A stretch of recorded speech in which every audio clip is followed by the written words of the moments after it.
அனைவருக்கும் வணக்கம். அனைவருக்கும் இனிய தீபாவளி நல்வாழ்த்துக்கள். நாளுக்கு நாள் இப்போ மொபைல் ஃபோனோட யூஸ் ரொம்ப தீவிரமாக இருக்குது. இந்த மொபைல் ஃபோனோட ஆரம்ப கட்ட பயன் என்ன அப்படின்னா, ஒரு ஃபோன் வந்துச்சு அப்படின்னா அதில் யாரையாவது தொடர்பு கொள்ளணும் அப்படின்னா ஜஸ்ட்டு காண்டாக்ட் பண்ணுறதுக்கு மட்டும்தான் இந்த மொபைல் ஃபோன் இருந்துச்சு.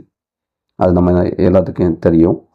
ஆனால் இப்போ வரக்கூடிய ரீசன்ட் டேஸில் இந்த மொபைல் ஃபோனோட யூசேஜ் எப்படி இருக்குது அப்படின்னா, முன்னாடி நம்ம கிராமங்கள்லாம் நம்ம கேள்விப்பட்டிருப்போம்.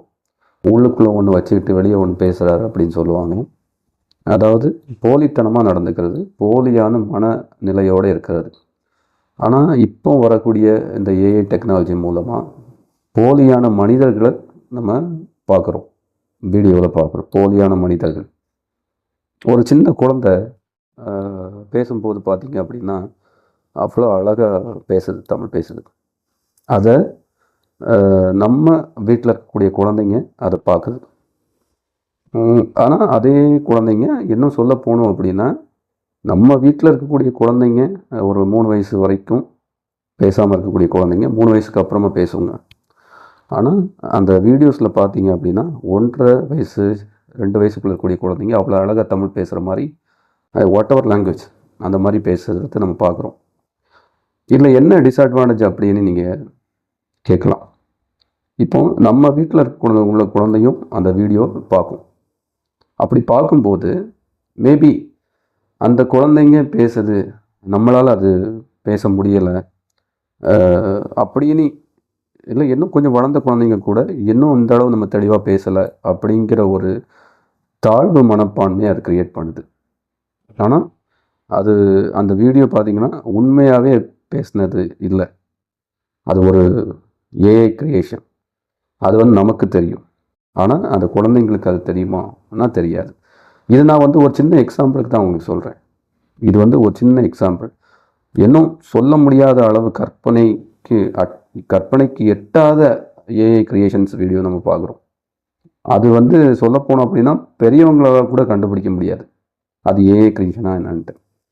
அப்படி இருக்கும்போது நம்ம வீட்டு குழந்தைங்க அதை பார்க்கும்போது எந்த ஒரு மனநிலையில் அதை அணுகுவாங்கன்னு நம்ம பார்க்கணும்.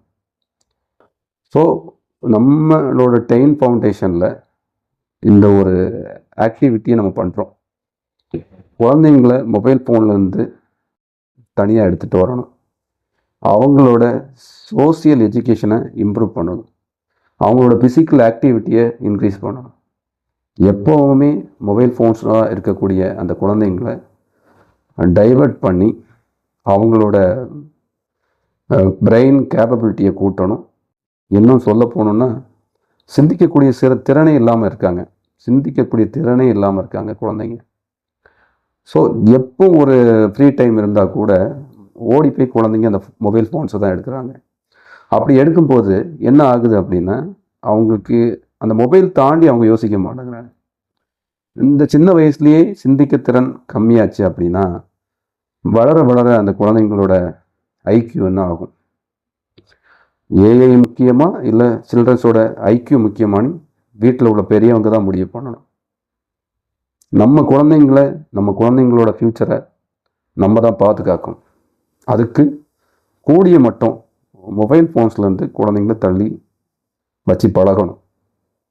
இதை இந்த தீபாவளி நன்னாளில் நான் எல்லாத்துக்கிட்டையும் ஒரு அன்பு கோரிக்கையாக நான் கேட்குறேன்.